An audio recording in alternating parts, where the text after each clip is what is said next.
2026లో భారతీయులు పరిశీలిస్తున్న 10 ముఖ్యమైన పెట్టుబడి మార్గాల గురించి తెలుసుకుందాం. అందరికీ నమస్కారం. ఈరోజు మనం మాట్లాడుకోబోయే విషయం ప్రతి ఒక్కరికి చాలా ముఖ్యమైనది. మనలో చాలామంది పెట్టుబడి పెట్టే ముందు ఒక ప్రశ్న అడుగుతారు, ఎక్కడ ఎక్కువ లాభం వస్తుంది, కానీ డబ్బును తెలివిగా నిర్వహించే మాత్రం వేరే విధంగా ఆలోచిస్తారు. నా ప్రతి రూపాయికి ఏ పని చేయాలి, ఎందుకంటే ప్రతి రూపాయి ఒక లక్ష్యం ఉండాలి. కొంత డబ్బు అత్యవసర పరిస్థితుల కోసం భద్రంగా ఉండాలి, మరికొంత డబ్బు ద్రవ్యోల్బణాన్ని అధిగమిస్తూ పెరగాలి, కొంత డబ్బు భవిష్యత్తులో ఆదాయం తీసుకురావాలి, మరికొంత డబ్బు దీర్ఘకాలంలో పెద్ద సంపదగా మారాలి. అందుకే తెలివైన పెట్టుబడిదారులు తమ మొత్తం డబ్బుని ఒకే చోట పెట్టరు. తమ లక్ష్యాలకు తగ్గట్టు వివిధ పెట్టుబడుల్లో డబ్బును విభజిస్తారు. 2026లో భారతీయులు పరిశీలిస్తున్న 10 ముఖ్యమైన పెట్టుబడి మార్గాల గురించి తెలుసుకుందాం. Number 10, emergency fund. మొదటగా ప్రతి ఒక్కరికి అవసరమైంది ఎమర్జెన్సీ ఫండే, అంతే కదా.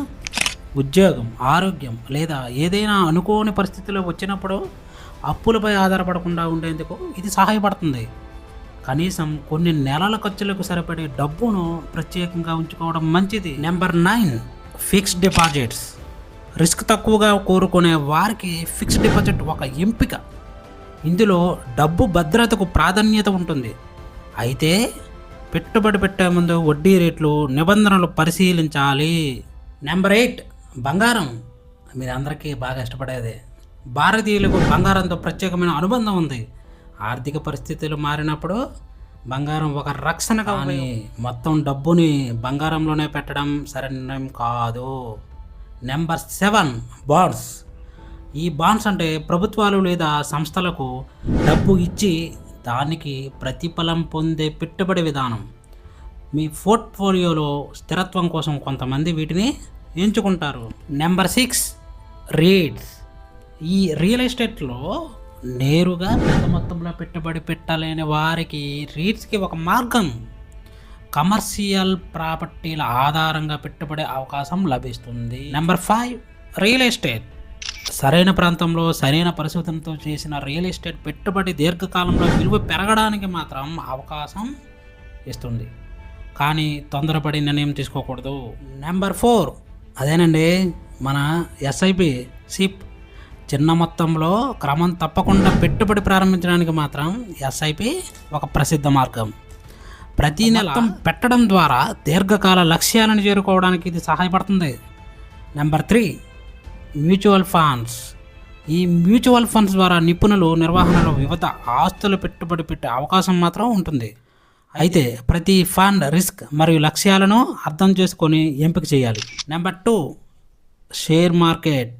దీర్ఘకాల దృష్టితో మంచి కంపెనీలను పరిశోధించి పెట్టుబడి పెడితే షేర్ మార్కెట్ సంపద నిర్మాణానికి ఒక మార్గం కావచ్చు, కానీ అవగాహన లేకుండా మాత్రం ట్రేడింగ్ చేయడం ప్రమాదకరం. నెంబర్ 1, అది ఏంటో మీకు తెలుసా? మీపై మీరు పెట్టుబడి పెట్టడం. అంటే అర్థం కాలేదా? నేను చెప్తాను. అన్నిటికంటే గొప్ప పెట్టుబడి మీ జ్ఞానమేనండి, మరియు నైపుణ్యాలు. కొత్త విషయాలు నేర్చుకోవడం, మీ సామర్థ్యాలను పెంచుకోవడం, కొత్త ఆదాయ మార్గాలను సృష్టించుకోవడం, ఇది జీవితాంతం మీకు ఉపయోగపడతాయి. గుర్తుంచుకోండి, ఒకే పెట్టుబడి మీ జీవితాన్ని మార్చదు, కానీ సరైన ప్రణాళికతో క్రమశిక్షణతో చేసిన పెట్టుబడులు భవిష్యత్తులో మంచి మార్పును తీసుకురాగలవు. పెట్టుబడి పెట్టే ముందు మీ లక్ష్యాలు, రిస్క్, సామర్థ్యం మరియు ఆర్థిక పరిస్థితిని అర్థం చేసుకోవడం చాలా ముఖ్యం. ఈ వీడియో మీకు నచ్చితే లైక్ చేయండి. ఇలాంటి మంచి విషయాలు, టాపిక్స్ మీకు తెలుసుకోవాలి నా ఛానల్ని సబ్స్క్రైబ్ చేయండి ఫ్రెండ్స్. ధన్యవాదాలు.